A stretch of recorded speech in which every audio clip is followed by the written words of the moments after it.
Hi, I'm Shashank Bhargav, and you're listening to Three Things, the Indian Express news show.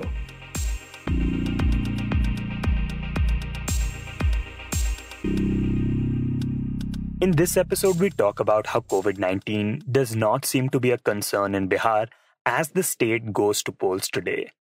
We also talk about how a family in Goa lost their 16-year-old child during the pandemic. But first, we talk about convalescent plasma therapy, an experimental treatment method against COVID-19 that has gained popularity over time. The idea is that when your body is exposed to a foreign pathogen, in this case the coronavirus, your body's response is to produce antibodies. These antibodies help to deactivate the virus and prevent it from invading other cells. These antibodies are contained in plasma, the liquid part of the blood. And once you have recovered or are in the process of recovering, those antibodies stick around in your plasma for some time, ready to fight the virus if it comes back. Now, plasma therapy uses that plasma with the antibodies and transfers it to patients. In the past, this method has been used in SARS and MERS pandemics. It is important to note that there is no standard treatment for COVID-19, so plasma therapy is one of the many methods that scientists have been experimenting with. Though now, the country's largest trial on plasma therapy has found that it was ineffective in treating COVID-19. This has sparked new debates around the method. Anuradha Mascarenhas, who reports on health for the Indian Express, now joins us to talk about it. Anuradha, could you talk about what has sparked the latest debate around plasma therapy and why is it in the news again? Plasma therapy, it was really looked forward to because this is an age-old therapy and it involves using plasma to help others recover. As in, it is a source of antibodies which helps against the infection.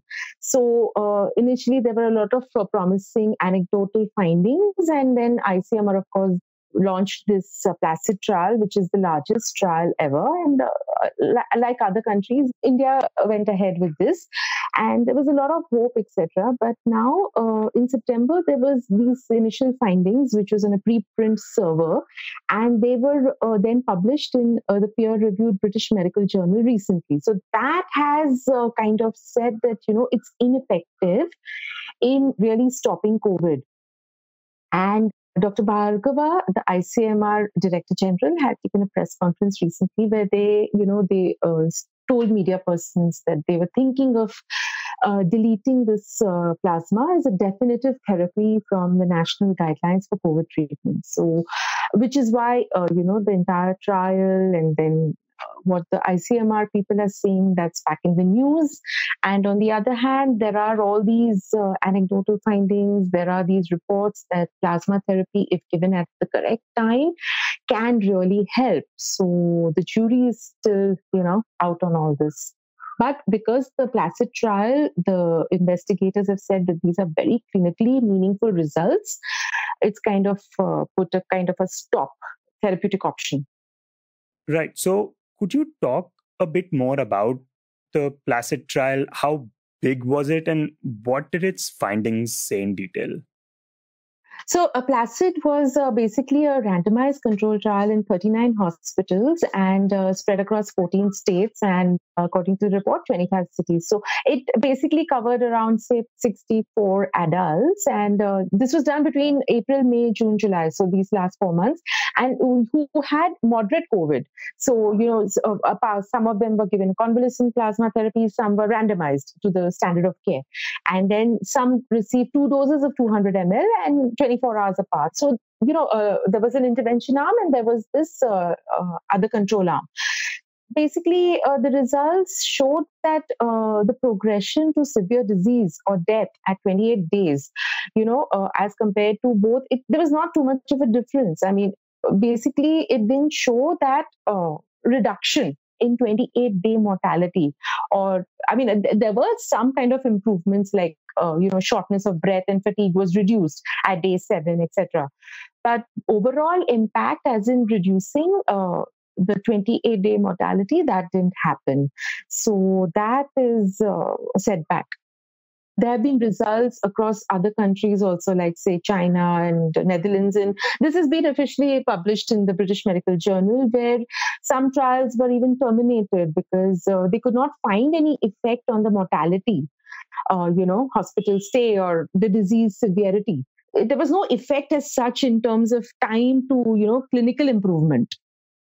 So then, if this trial shows that plasma therapy is ineffective, why is ICMR not dropping it from its guidelines? Is it because it wants to wait more, or is it also considering, the anecdotal reports around it? So basically, of course, the ICMR has said that there is no evidence that plasma therapy can be used for treatment. But of course, they're being very cautious and they are gauging. And it's not that they are totally, they haven't really officially said it, but they are saying it, that these results are very meaningful. So probably they will wait and decide upon it. But like, I was talking to experts and they said that, guidelines are guidelines. Of course, the doctors, individual cases, as sympathetic cases, they can continue to use it. So it doesn't really hamper or prevent others from, using this therapy. I mean, ICMR has to be cautious because of these trial findings. Okay. But the guidelines probably are not necessarily binding because they're not rules as such. So it's really early to dismiss this therapy. But on the other hand, there are concerns also which has been raised. For instance, like there are some questionable practices, like people have been calling donors on social media, and the sale of the plasma on the black market. And plus, in India, we have a limited number of institutes who really have the capacity to take up these procedures, like, to ensure that this is a safe form of treatment and which is done according to regulations. So all these factors have to be taken into consideration before they really actually decide to remove or then recommend this therapy. Are there any particular states that have been pushing plasma therapy more than the others? So at least as far as Maharashtra and Delhi, of course, there was this interview also at the health minister, Satyendra Jain. He had COVID and he said that plasma, of course, played a big part in his recovery. There are a lot of interviews on him, and many lives have been saved. And in Maharashtra, particularly, there is this Platina trial, which is the brainchild of the Medical Education Department and the Chief Minister Uddhav Thackeray. And there they have already recruited more than 132 patients. And 40% of the trial is completed, but it's like basically according to them, it's a scientific research trial. And so even whether or not ICMR stops the use of plasma, they will continue the trial till whatever their findings are. And again, in Maharashtra also, they're finding that this kind of therapy basically has worked, but obviously interim results are also not out. So till the time the entire thing is over, they will not talk about it. But COVID care also is particularly individualized care. So, when you use the right drugs or give the right therapy at the right time, it does work in a lot of patients. So some of the therapies are also used in compassionate grounds as well. So I guess it's a wait and watch now in certain states as well, where they're really looking at this kind of therapy, which has saved lives. So you briefly mentioned, the problems around plasma therapy. There are very few plasma banks and institutes where, the therapy can take place. And because of that, people have turned to wherever they can to look for plasma. There is also a black market for it, like you mentioned. How much of this problem is related to the fact that COVID is a new disease and there is no standard treatment for it? Especially considering, we have seen these kind of problems with drugs like remdesivir and tocilizumab, which are also being used for COVID-19. This is a new virus, and around the world, evidence is still emerging on the best therapeutic options. In fact, if we are looking at the vaccine also, tomorrow, there will be a question as to which will be the safest vaccine and, which will be the most efficacious one. So because of all these therapies and trials, and there's no confirmed kind of evidence which really tells us, okay, this is the treatment. So even remdesivir now, the US has said it is a drug of choice, but WHO Solidarity trial says there's no effect. So, apart from the fact that there are these safeguards which obviously have to be put in place, against indiscriminate use of drugs or even plasma or checking on the black market, But as experts also tell us that individualized doctors at the hospital setting, they can definitely decide as to how their patient is reacting in the clinical setting, and a compassionate use is allowed. So hopefully, maybe as the months progress, we should be able to find some kind of maybe therapeutic option, or even when the vaccine comes, some kind of change to conclusively talk about all this. Dear listeners, before we move on to the rest of the show, I just wanted your quick attention. One of the big reasons people say they like this show is because it helps them understand the news better. It provides them with the context they need to see the bigger picture. And there is perhaps no other place that does that better than Indian Express's Explained section. We on Three Things refer to the section regularly, and it helps us make this show. If you're a regular reader of Indian Express, you know how useful the Explained section can be, especially when you're looking for in-depth analysis by the right experts. You can log on to indianexpress.com/explained and access the coverage 24/7. Explained by Indian Express, where news that matters is explained by experts who know the subject. Now, back to the show. Next, we talk about Bihar, where the first phase of the assembly elections is scheduled to take place today. Now, last week, while releasing its manifesto in Patna, the BJP had promised the residents of Bihar free vaccination against COVID-19. Finance Minister Nirmala Sitharaman, who released the manifesto, had made the announcement. Bihar में हर एक के लिए मुफ्त में vaccine मिल जाएगा, वो हमारी पहला संकल्प पत्र के प्रॉमिस है। भरोसा के साथ बिहार की जनता को हम आश्वासन दिलाना चाहते हैं कि वैक्सीन फ्री में आप सबको मिलेगा। The announcement created a lot of controversy, and the BJP faced a lot of criticism for it, especially considering that the central government had not said anything regarding it before. The BJP was accused of politicizing the pandemic. There were those in the opposition who asked, what about non-BJP ruled states? Indians who didn't vote for BJP will not get a COVID-19 vaccine. And then there were others who said that this is BJP's ploy of playing on the fears of the people. But at a time when such a massive electoral exercise is going to take place in the middle of the pandemic, how much do the residents of Bihar fear COVID-19? Frankly, no, they don't. That's Dipankar Ghose, who has been covering the Bihar elections for the newspaper. And we asked him if COVID-19 is a concern for the voters in the state. So COVID as a health issue is not something that seems to be a voter concern in Bihar. The economic distress caused from the lockdown is COVID by itself. So for instance, let's put it like this. If you were going to a village, sure, there would be people that are angry that we don't have a hospital close by or a PHC is shut.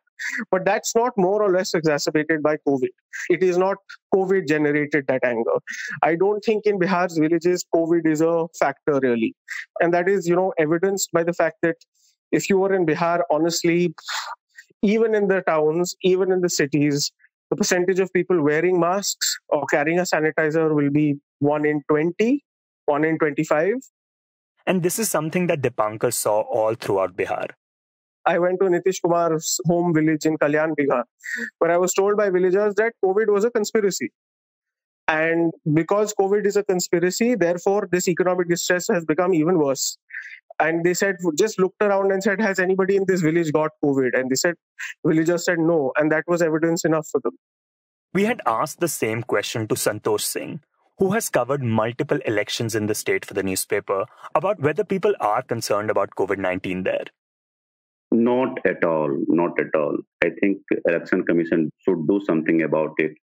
I have traveled through at least 10 constituencies. I did not see anybody wearing masks, maintaining social distancing.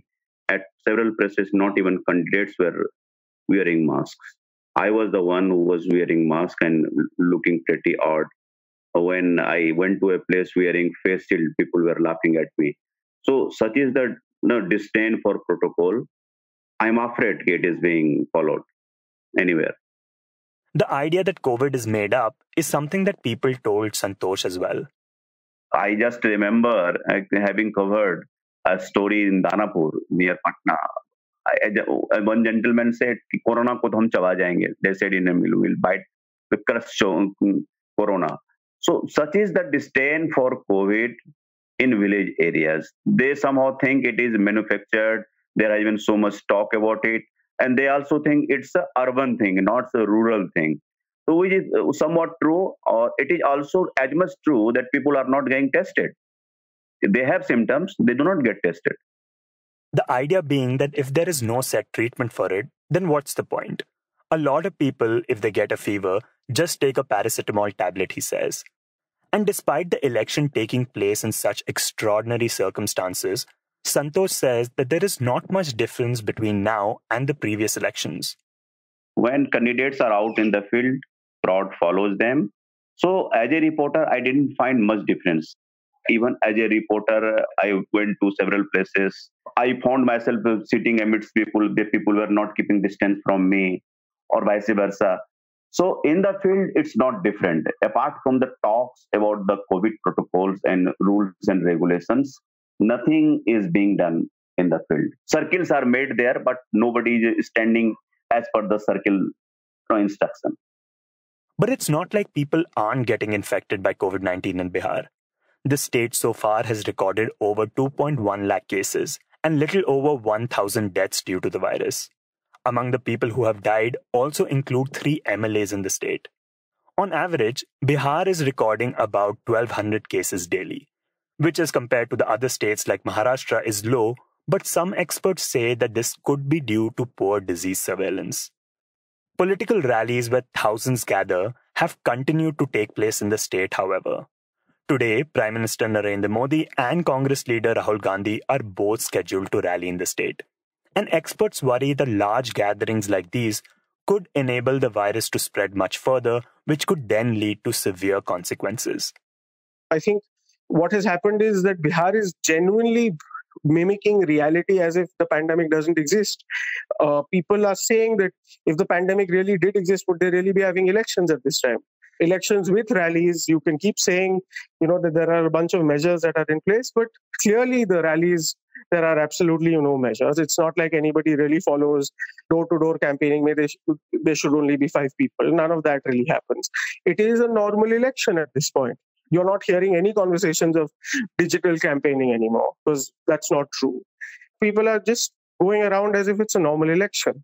So in that sense, it's not even like the administration of Bihar or the political parties of Bihar are kind of pushing the narrative that, no, these are extraordinary times that need extraordinary measures. They're not treating it as extraordinary. Why should people? Dipankar says that there was this short period in July when Bihar's hospitals were overwhelmed and the state's healthcare infrastructure was really stressed. But it appears that things have changed. He adds that when it comes to concerns, it is the effects of the lockdown and the economic distress is what is on people's minds. In Bihar, the levels of poverty or the informal sector struggling to get daily wages is that high that I think you can only care so much about. You don't want to sleep on a hungry stomach, and that kind of overcomes a lot of other concerns that you have. This is why he says that there doesn't seem to be any fear towards COVID-19. It is quite ironical that they've made these huge arrangements for polling day. Polling personnel with PPE kits and, sanitizers for everybody and a mask and a single-use mask for anybody that enters the polling station and single-use gloves. But by the time polling day comes, all of these rallies where you have 10,000 people crunched into one little space, those rallies will all have been done. So I don't know what you're protecting. I think the horse is already bolted out of the stable by then, if it has to. And in the end, we bring you a story about the death of a 16-year-old. A story which in many ways is also about the death of aspirations of a family in Goa. And it illustrates the kind of economic distress that many in the country find themselves in today. Smita Nair, who reports on Goa for the paper, tells us this story about a family of 5. Father, mother, and 3 kids, 2 sons and a daughter. They live in the northeastern part of Goa. It's in a place called Sattari. It's a taluka. And the hamlet that they live in is called Pal Village. When the pandemic hit, like everyone, they were not aware of when the lockdown would end.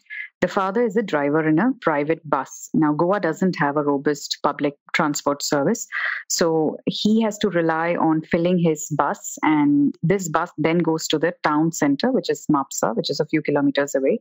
And only when he finishes the drive both ends does he get 700 rupees every day.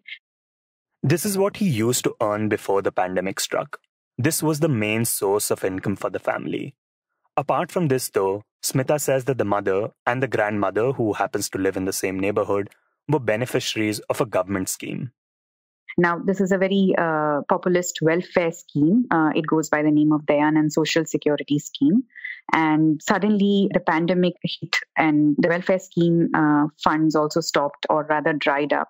I'm told that more than 1 lakh beneficiaries in the state have not been paid. And it was just recently that the CM announced that they are going to release 45.29 crores towards that end. But coming back to the family, here was a father who had suddenly stopped getting 500 or 700 rupees back home because the transport was shut, because nobody was allowed to go out. There was no sort of communication that they were getting on anything. In fact, he kept crying and he said that the only support they got was this one day when there was a local political representative who came to their house and gave them 1 packet of rice and some cereal and some vegetable. But beyond that, in the last 4 months that the state was under lockdown, there was no sort of communication. She says that the other thing that happened was that after being shut, the schools reopened in June this year, but the classes were now online. But between the 3 kids, they had only 2 mobile phones.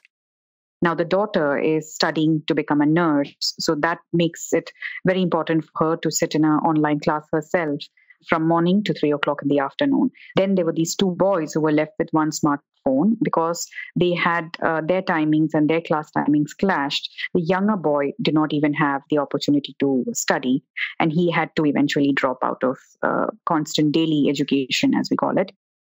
So the class 10 boy is the one who used the phone for his online classes. But on October 11, something unfortunate happened.